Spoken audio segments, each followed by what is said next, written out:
Welcome, everyone. We are so glad that you are here at our open house. We are so blessed to be here with you today. We have a great panel of educators, family consultants, and administration who are here to answer your questions and to get you to know just a little bit more about Veritas Scholars Academy. I want to start us in prayer, and then I'll introduce myself as well as the flow of the evening for tonight. God, thank you for who you are and your faithfulness to us. Thank you for the opportunity to come together to learn more about your design for us to understand how to learn and to be a light in this world. God, we are so thankful for the opportunity to come together and to speak openly about who you are and about this incredible school. God, thank you for this evening and bless our time together. In Jesus' name we pray. Amen. My name is Rebecca Tunstall. I am honored to be the manager of diploma services here at Veritas Scholars Academy. I've been with Veritas for about 8 years. I started as an educator in the middle school age, so today's topic I'm especially excited about. I've been able to teach a variety of courses, and now I have the honor of working with our full-time students as well as our academic advisors. Just to get a little sense of the evening's flow, we are going to be talking through what exactly is classical education, why do we set up our school the way that we do in light of our understanding about classical education and our design for learning. We have some common questions around our math courses and our Latin courses, and we have some educators here to speak about that setup and understand it a little bit better.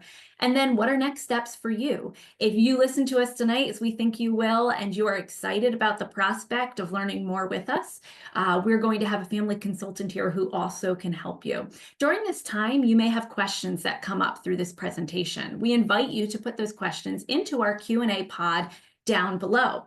We might not answer them throughout the session, but at the very end, we'll invite all of our panelists up to answer those questions and to give you the best experience possible. So let's be sure that we have our slides up for you so that you can have the best understanding. Here's our flow for the evening. All right. What exactly is classical education? Some of you may be here and may be completely and totally aware of classical education. Perhaps you've been doing it for your entire experience and now you're looking to partner with a classical school that can help you. Perhaps you are familiar with it, you've heard of it, your friends have spoken to this experience and you just want to learn more. Or maybe you just looked up great online school, Veritas came up, and you don't really know what this classical model is all about. Wherever you are, we hope we can enrich your understanding. If you want to dive very deep into this, our website has a ton of resources for you to learn more. Today, we're going to give a bit of an overview. So what exactly is classical education? Well, to educate classically is to search the past for great insights and to learn about them in a modern context. The Greeks obviously didn't have an online platform where they were learning with people from all over the world. That wasn't an option for them because that technology didn't exist. We know more about different topics than we did before. We've had advances in science and technology and philosophy, but the makeup of how humans think and how we learn, that has not changed. Absolute truths are the same yesterday, they're the same today, and they're the same tomorrow. And so we believe that we can help students to learn and to grow using classical methodologies that have been withstood the test of time. We want students to know, we care about what they know. We care about how they reason with that information, and we care about how they graciously articulate that information to others. So what exactly does that look like in an academic setting? Well, you may be familiar with the terms of elementary, middle school, and high school, but we use a little bit of different language here. As you're in classical circles, you'll hear some of this language. We want to break down what that looks like and how it aligns with developmental stages. So at what is traditionally known as an elementary level, we call this our grammar stage. This is a stage of knowledge consumption. If you have a little one at home, you know that students absorb insane amounts of content. You may have your son or your daughter come up to you and tell you insane amounts of facts about trains. My son is obsessed with clocks. He could tell me facts that I didn't even know I could know about clocks. This stage is a stage where we can memorize a lot of information. It's great to infuse math facts and grammar facts. There's tons of jingles. I bet right now you could think of a jingle you learned back in elementary school that 10, 15 years, 30 years, 50 years later, you could still sing. Maybe you know all of the states and their capitals because of a song that you learned in 4th grade. We know that this is how students learn. It's very natural, and so we lean into that. We choose what knowledge we think will be helpful in their development, and we give that to them as a great foundation for the next 2 stages. Which brings us to the primary focus for this evening, which is our dialectic stage, or what we often call middle school. This can start a little earlier for some and a little later for others, depending on their developmental stage, but we know, especially in that 7th and 8th grade year, most kids are very deeply in this stage. They're asking why. If you are here tonight, you probably have a middle school age student and you have heard the question, why, over and over and over again. Why do I have to learn this? Why do I have to do my homework? Why is this important? Why do I study math? I'm never going to use this. Why don't I just learn, addition and subtraction and stop there? If you've been asked those questions, perhaps you felt yourself frustrated. Well, we in a classical education model say, great, ask the why, but let's make sure we learn the tools to answer the questions. We ask questions in order to find truths and answers. We lean into that. We encourage students to start to take those questions and that desire for arguing and pushing back and challenging and learn to do that in a way that is honoring to God. We try to figure out how to argue effectively by having that base knowledge that we had in the grammar stage and using it to formulate good arguments, to ask good questions, to learn how to find the right tools, which then guides us to our final stage, and that's the rhetoric stage, where we're really infusing wisdom into all that we say and that we do. So how do you, now that you have learned content and you've tried to wrestle with exactly what that looks like, what do you do with it? You communicate it out. As a Christian classical school, we think that this is absolutely essential for sharing the gospel. It's not good enough to memorize scripture. It's not good enough to even argue about different theological differences. We now need to communicate that message. We need to go into all the world, to Jerusalem, Judea, to the ends of the earth with that knowledge and learn how to communicate graciously and convincingly the absolute truth of God's word. In a world that is constantly trying to tell us that there is not truth, we need to equip our students with truth and with the ability to communicate that outwardly. That is at the core of what we do here at Veritas Scholars Academy. So if you have heard what we're talking about, and I know it's an overview, but I hope that you can hear this and say, I can see that. I see students at these different levels learning in these different ways and why this is valuable. But I haven't done classical education up until now. My student is an 8th grader, and is it too late to start? We want to encourage you that it is not too late to start. It's never too late to start. If you're an adult here going, I wish I had learned this way, it's not too late to start now, to start learning how to take content, how to wrestle with it and apply it to your life, and how to communicate it outwardly. So if you're thinking, if your child's early childhood level, well, this is a great time for building foundational skills, language, listening, curiosity.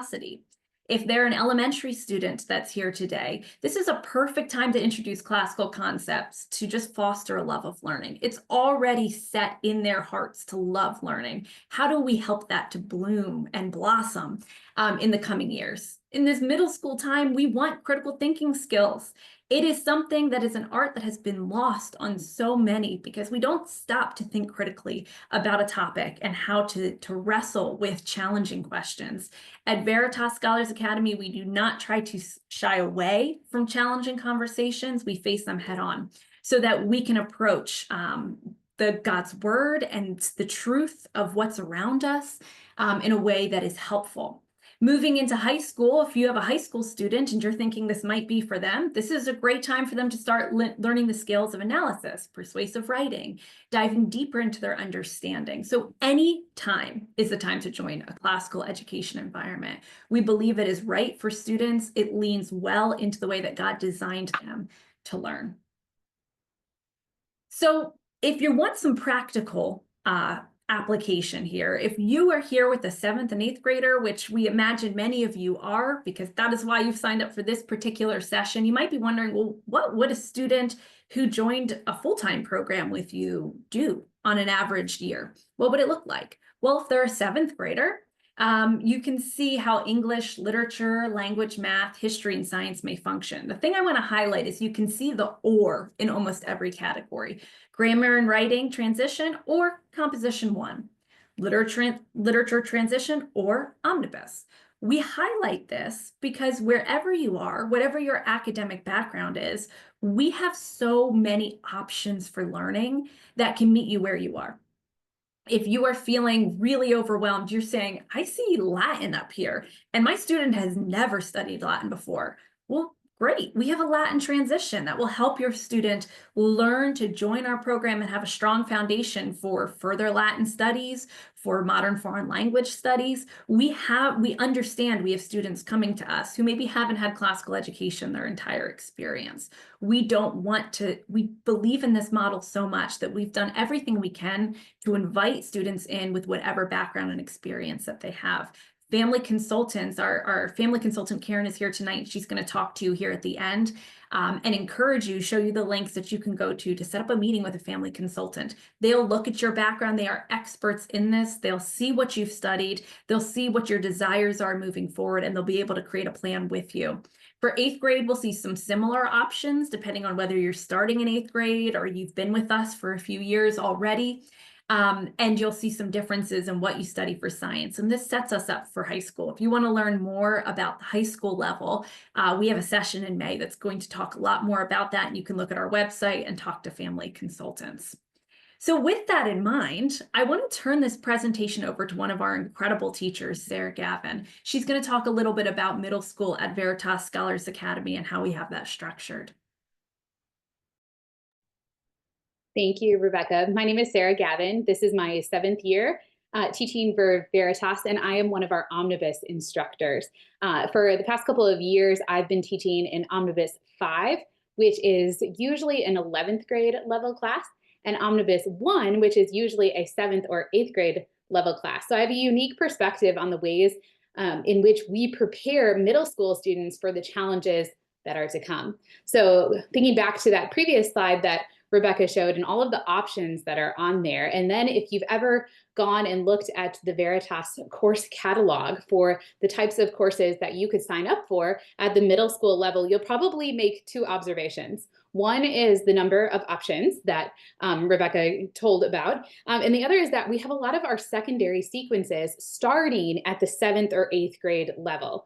And the reason for this is because students are ready for grappling with the difficult questions of these subjects, but they need a little bit of build up in order to approach these difficult challenges and questions well and independently. And so in this slide, I'm hoping to talk to you about how we plan for the handoff of the personal and intellectual responsibility with the way that the courses are structured.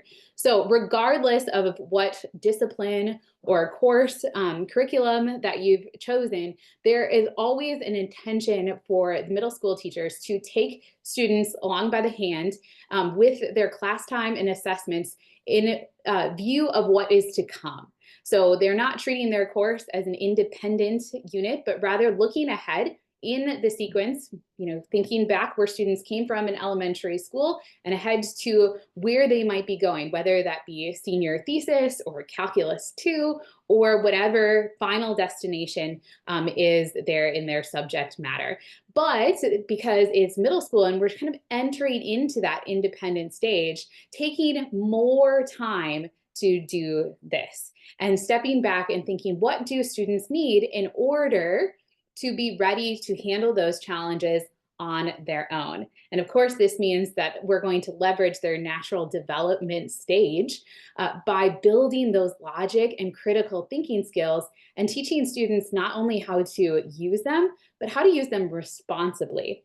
And so we have age-appropriate stretching that, again, is always looking forward to the future, but meets students where they are at developmentally and in terms of the experience that they've had, whether they've come up through the classical model or not. This is about their natural development stage and not about where they have come, necessarily through a set curriculum. And so it's a beautiful thing that we can meet students where they are at in terms of, their academic background. And that means that we do a lot of intentional scaffolding, right? So the high school courses are very fast-paced and independent learning environments. Students are expected to be able to keep up with that rigorous pace, and we want to make sure that they are set up for success. So in middle school, we have a little bit more time built into our classes in order to talk with students about areas of weakness that they have in their academic skills and how we can train students up for handling the future academic skills that they need in a way that meets them where they are at, but also pushes them to where they need to be, but hands off that responsibility in an age-appropriate manner. So for instance, in Omnibus 1, we might spend a lot more time walking through a thesis-driven essay process, while in Omnibus 5, we are going to be talking, quickly about the requirements of an essay and handing students off to do the bulk of the prep on their own without the same level of check-ins.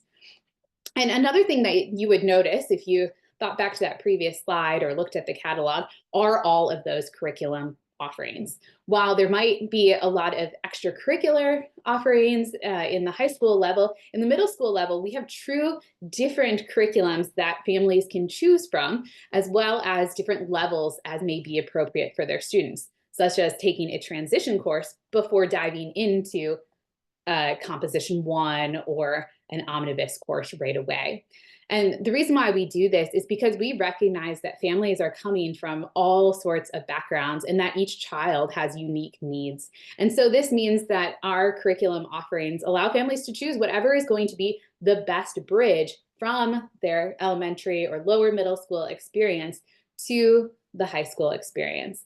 And so they are able to think of their unique family situation, the academic backgrounds, their students' learning styles, their students' interests, and other factors that might play individually to each family. And think about where they're also planning to go in the future with their academic studies in order to pick the curriculum option that's going to be that best bridge and is going to look back on those previous 2 bullet points for the best way to stretch their student and to have that handoff of responsibility in a way that's appropriate for where the student is at developmentally and in just the development of their skills academic wise.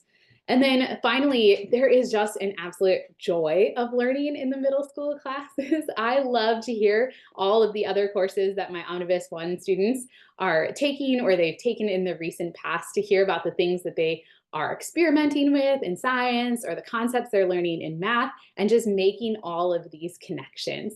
I think for so many of us, we might have had a moment where we hit middle school and we're kind of hit with the reality of education in a way that sort of took all the wind out of our sails.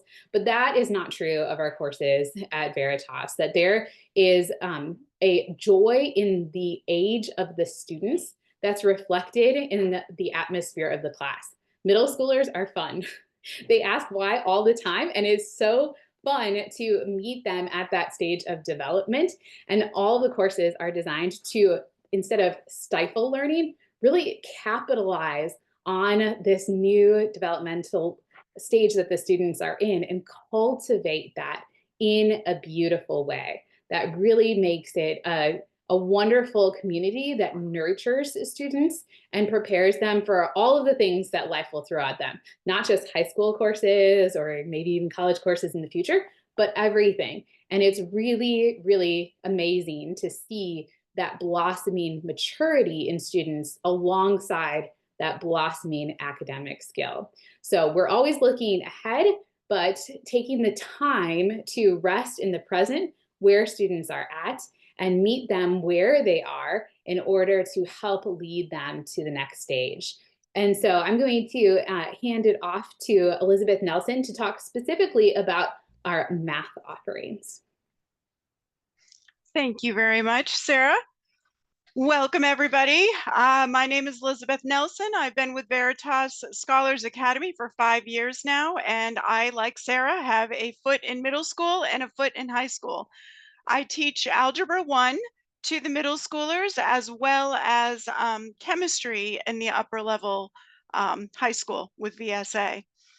One of the things that I enjoy most about teaching middle school math is the fact, I want to piggyback on what Sarah indicated, was the energy and the excitement that middle schoolers bring to the classroom. And so while are in the classroom and we're learning what there is to know about, solving equations, what is X, one of the things about middle school math at Veritas is that it is creating opportunities for the future. And so we do recommend that students jump into Algebra 1, at least in 7th or 8th grade. And there is an advantage to taking Algebra 1 in middle school. Back in the day, years ago, it used to be 9th grade was algebra, 10th grade was geometry, and such forth.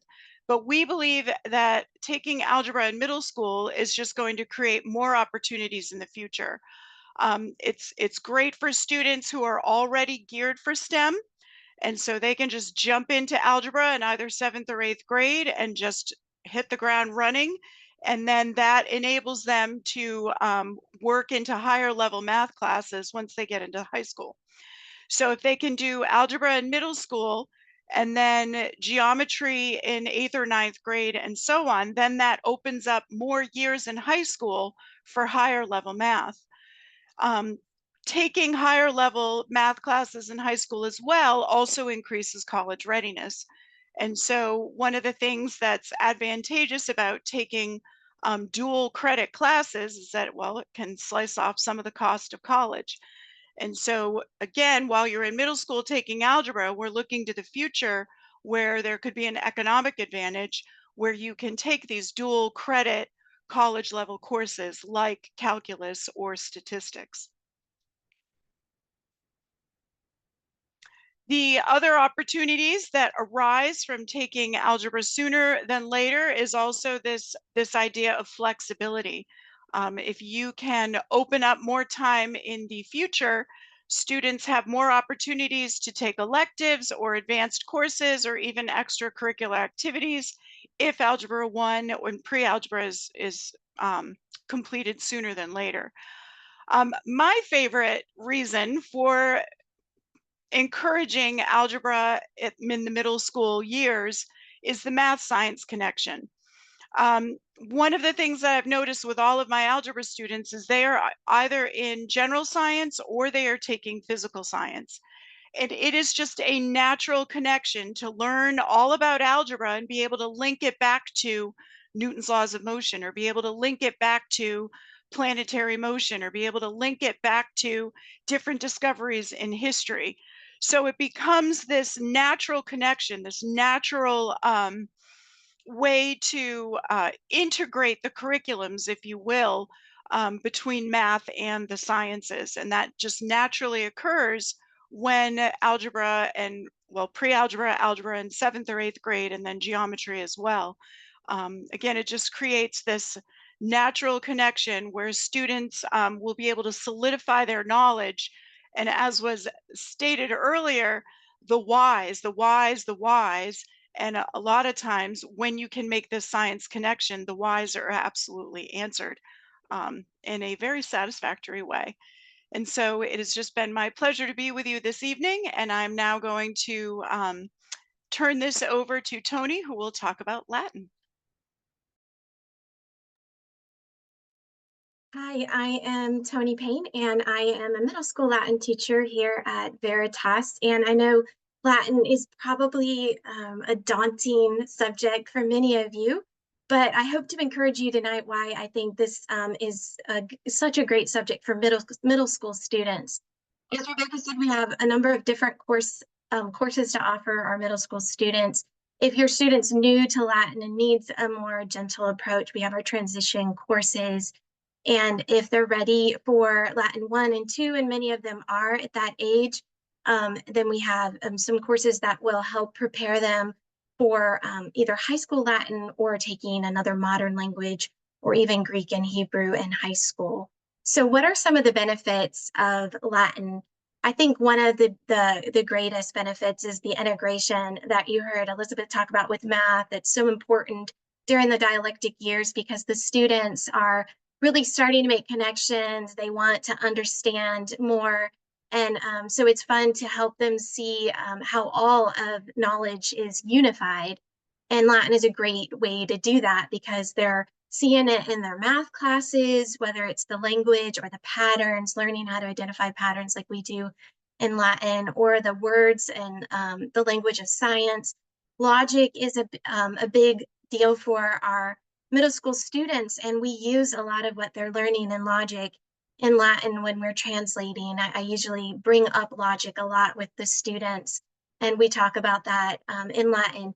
And of course, they're omnibus courses because a lot of times we'll be translating something in our Latin class, and the students will say, Mrs. Payne, we just read about this in omnibus. And so it's a really great subject for helping your students to see how it all is integrated. Of course, grammar is another great reason to take Latin.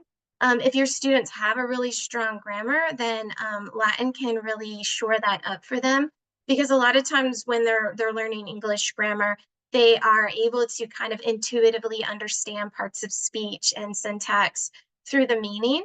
They use meaning to bring out those things in a sentence. But in Latin, you have to know the parts of speech and you have to know the syntax in order to understand the meaning. And so the students really have to dig in deeper, learn that grammar better. For students who don't have a strong grammar background, this is a way that they can strengthen that. So it's kind of reciprocal. If your student doesn't have a strong grammar background, Latin will really help them because they have to learn what a preposition is or what an adverb is. So it's really great to prepare them for the kind of grammar skills that they're going to need in high school to read and write well in the upper level. So Latin is really strong for that. Of course, you probably know the best reputation Latin has is for the access that students have to expanding their vocabulary. For every one word they learn in Latin, they are learning 5 or 10 or more words in English. And they're usually by middle school pretty strong readers, but they're trying to build vocabulary so that they can in high school have more of an expansive vocabulary to read and understand. And so this is another way that Latin can strengthen them by giving them this word power. And of course, we underestimate too how difficult some of the terminology is in upper level high school courses, but a lot of the science and math language is built on Latin. So students don't even realize sometimes how much Latin is helping them just feel more at home in some of the language of their science and math courses. It's very formative. The students learn the kind of study skills and self-discipline, an attentiveness to words, an appreciation for meaning, and hopefully also a little more care towards their words and more discernment as readers. And we're always excited in our courses about how much we learn about language. We never stop learning how complex and beautiful it is, God's design for language. So those are some reasons. A few more here. Oops, went too far. Language acquisition skills. So students often joke with me and say, oh, Mrs. Payne, after Latin, I'm going to learn French or I'm going to learn Spanish. And I say, good.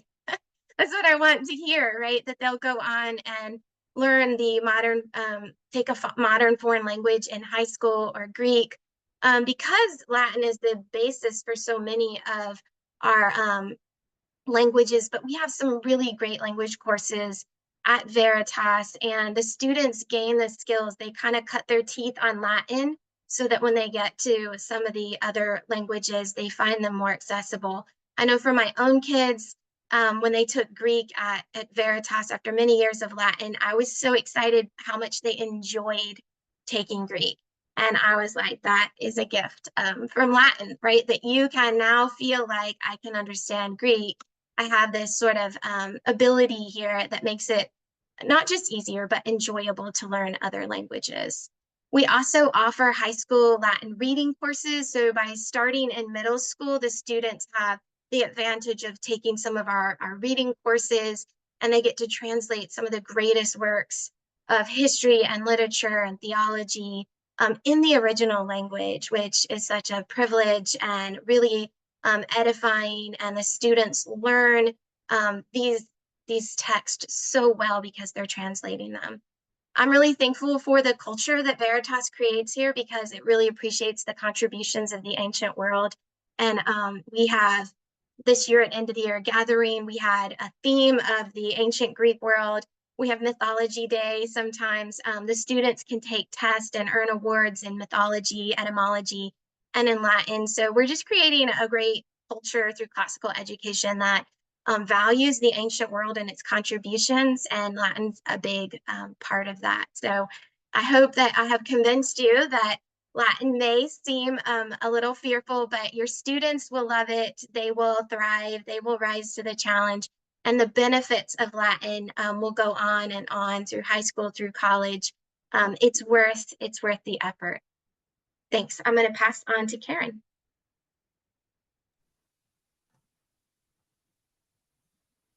Hi, well, I'm Karen and I'm a family consultant here. We have been using Veritas as a family since my oldest was in 4th grade and she's going into 11th grade.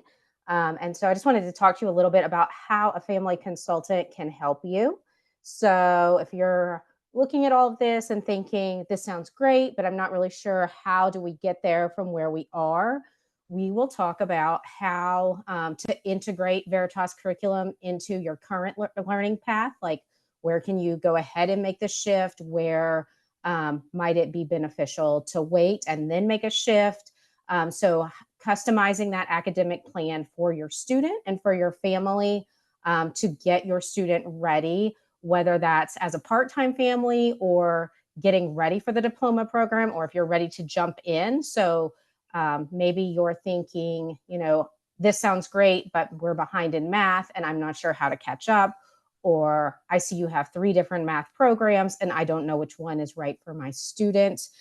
So that would be something we would be able to help you with and kind of talk through all of the different requirements for diploma and ways to get your student there. And also, if you're not quite there, ways to get your student ready. The other thing we can help you talk to is if you happen to live in a state that utilizes ESAs and you are not sure what they cover with Veritas or how to use them, we would be happy to talk with you through that, about that with you. And so our goal is just to help you to come in and set up that plan for success, whatever that looks like for your family.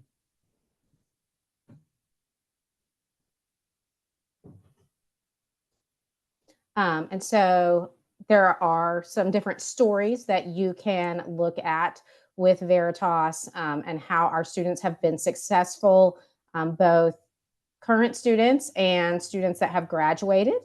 So you can take a look at those when you get a chance. I think I skipped on the previous slide, but there's a link to how to request a consult, and it is veritaspress.com/consult. So that's how you would get in touch with a family consultant, and then they would reach out to you and you guys would have some time to talk, 30 minutes or an hour on the phone or a video chat, whichever one you prefer, to get that conversation going. And just so you are aware also, right now we have a giveaway where one family will win a 1-year scholarship to VSA. You do have to complete a consult with a family consultant to enter that. And then if you're interested in entering, that consultation does have to be complete, I believe, by March the 21st. So just be aware of that. If you enter, we will be reaching out to you within a day or so to get that taken care of. So we would love to talk to you and continue that conversation. And if you have a student, I think I saw a question in here for a student that's not in middle school, we are also equipped to answer those questions as well. So it can be any age from K through 12. I think now I'm going to invite everybody back. Thank you so much, Karen. If you are listening, we have a few questions rolling in that I'm going to ask specifically some of the teachers here. I think that they're specifically suited to them. But if you are sitting here and you have other questions, drop them in the Q&A pod and we will start going through some of them. The first one I think most effectively goes to you, Sarah. Someone says, can you talk about the content in Omnibus 1 and doing it in 7th and 8th grade? Some were saying that they skip Omnibus 1 due to sensitive content. How would you respond to someone like that who has this very valid question about handling the Omnibus content? Yeah, no, that is a great question, and definitely something we address for parents at the beginning of the year in our various courses. So there are, definitely difficult subject matters that come up in our books. We do not read the certain sections of text purposefully when they include gratuitous information that we don't feel is age appropriate. There are other things that are, violent or contain themes that are a struggle for us to deal with because of the grievousness of sin. But we do want to handle these in a way that would be age appropriate for our students and allows them to grapple with things from a biblical worldview. And it doesn't say that these aren't things that occur in both scripture, because we do see some of these themes repeated there, and also in the texts of the ancients. And a big thing that we concentrate on, especially in Omnibus 1, is laying the foundation of what it means to have a biblical worldview and how that worldview contrasts so dramatically with other worldviews, whether they be today's secular worldview or kind of the stark, very much, the gods against man worldview of the ancient world. And so usually what we encourage families to do is to look through the specific reading assignments for the various texts to see which sections we are reading and are not reading. And we do often send notes home if we are encountering a difficult subject for families to talk about in advance. So that's something that you as a family can work through with your students, and it's not something that's introduced for the first time in our classroom. And so I would encourage not to skip the foundational aspect of Omnibus 1 because of some of the material that we do have to encounter, but none of the things that we read are in any sense gratuitous, because we want to ensure that we are preserving what is good and true and beautiful, not shying away, but also not reading things that we don't need to read simply because an author might have included them in the ancient world. We don't have to do that in our class. Thank you so much, Sarah. The next question has to do with math. So I think, Elizabeth, this would be a great one maybe for you to touch on. They said they were looking at our website and catalog and noticed that we have different types of math curriculum. So we don't just have one. Why is that? And how does someone pick what's best for them? Well, one of the things that we've noticed with families that come into Veritas, Saxon Math is a pretty popular math program with homeschoolers. And so we have a Saxon Math track that families can take if they want to continue with that. Math UC is another tried and true program for homeschooled families. And so we also continue that with that track as well. And then finally, there's the Jacobs track, the Jacobs algebra, Jacobs geometry. I believe that track tends to be more of a higher level, as well as goes at a little bit of a faster pace. And so that's a good track, especially if you have a STEM geared student. But really what it is that we know the different types of curricula that homeschoolers use. And so you can continue with what you already like, or you can try something new. Thank you so much. I appreciate it. Okay, here's a question for you, Karen. Someone said, I'm hearing mixed advice about when to jump in as a diploma student in 7th grade. They're new to Veritas. What are your thoughts? What's a good live course workload? What would you say to someone asking that question? So I think one thing is just, what have you been doing to this point? Certainly there are students that are 100% ready to jump in full time in 7th grade. There might be other families that for various reasons taking 3 live classes with us to get them ready for diploma might be a better solution. So that's one of the things that a family consultant is really going to take the time and listen to what you've been doing, where your students' gifts are, where their struggles might be, whether that's academically or whether that's, consistency in something that's been taught or not been taught. I know, like for me, I always skipped science because I don't like science. So when I had a student come in, that was a big gap that we needed to talk about. So, we all have our things we like to teach and don't as homeschool parents. And so just figuring out how to help your student be successful no matter where they're coming in. I'm actually going to keep you up here because a closely related question that we received is, what are the requirements to be a full-time diploma student in 7th grade? Number of live courses, and can they take these courses in the summer? What are our options for being a full-time student? Yeah, so that's another thing that we're going to kind of customize for the student. Typically, it's going to be 6 classes. Now, the omnibus can be self-paced, and then you do have a couple of options of things that could be you teach or live in terms of general science and SACS and math. But there is a big shift when you get to middle school in moving up into those live online classes. So, again, that's something we will academically look at and look at each individual student, but kind of the standard is typically 6, but these don't all have to be live. And sometimes for certain reasons, there might be reasons to adjust that slightly. Excellent. Thank you so much.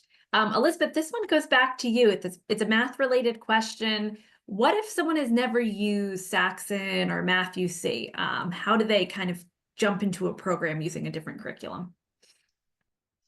I would recommend doing you can Google placement tests, and I think Veritas has placement tests, so it might be a good idea to see the skills that the student has. If they have stronger math skills, they might want to head toward the Jacobs track. If they're more of a visual learner and maybe aren't as adept, maybe they would want to go with a Math UC. So I think that would also come with a family consultant, and they would take different placement tests just to see where that student falls. Excellent. Thank you. And that touches on what Karen was referring to with these placement tests. They can really help you understand what skills you need and where you're best placed here. Okay. The next question is about transition courses. And Sarah, I think I'm going to toss this one to you, or if you'd like to invite someone else in to answer. Someone said they saw transition courses listed. What exactly are those? And for those of you who haven't had a chance to look at the catalog, we have literature transition, history transition. Sarah, who is that for? What is the value of those courses?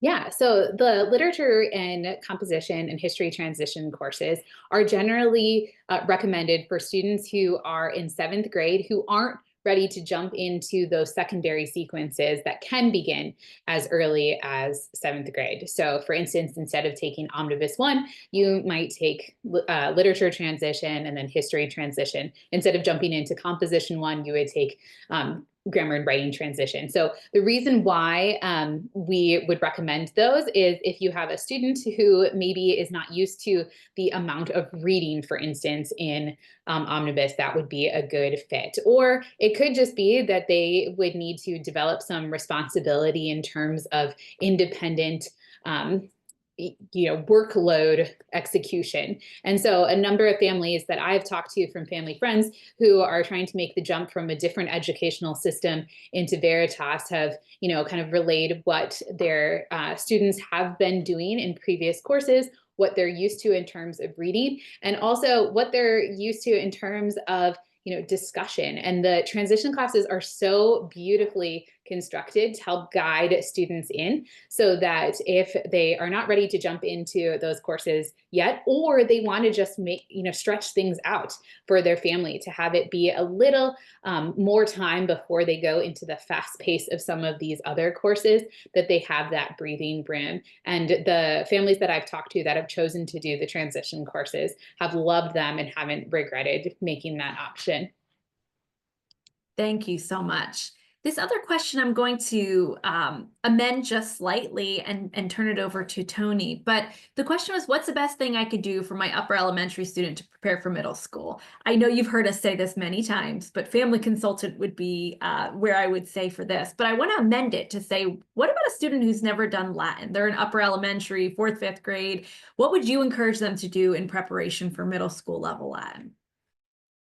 Veritas has some really great primary Latin courses that are just geared towards getting the students ready for middle school Latin. I love them. They learn vocabulary, they start learning some of the paradigms and translating short sentences. Of course, really the English grammar, making sure maybe taking a grammar course is going to be really helpful for middle school Latin. Any of the memory work courses that we have, I love them too, because they focus on just learning that memory work that they're going to need for middle school and high school. Those are all things that can really help prepare for Latin. Thank you so much. All right. There was a question here that actually I'll just respond to very quickly. It says, I know family consultants are free. Is the only way to speak to an academic advisor to pay the diploma program fee? They're curious about joining the diploma program in 5th or in 7th grade. Our family consultants are an incredible resource to get you through the door, have you placed where you need to be. If you choose to join our full-time program, we assign you an academic advisor. So the short answer is yes. The way to speak to our academic advisor is to pay the fee and join the full-time diploma program. But what you get with that is worth it all. Our advisors are incredible. They are really, really, really gifted at helping you understand your goals, where you want to go in the future. They're going to walk alongside you in every year of your experience here. They're going to help keep track of your grades. They're going to help you formulate plans if you feel like you're struggling or you just need some assistance. If you're trying to navigate our system, an academic advisor will hop on a call with you, show you how the system works, maybe help you learn how to communicate with a teacher if you need to. There are so many resources. And then as you get up further into high school and you're thinking through career and college goals, they're going to help you think through what courses are going to best meet those needs. If you're halfway through the year and you're realizing you want to pivot your future goals, okay, great. When we're planning for the next year, we're going to help amend that. So yes, you do pay the fee to speak to an academic advisor and have someone who's with you.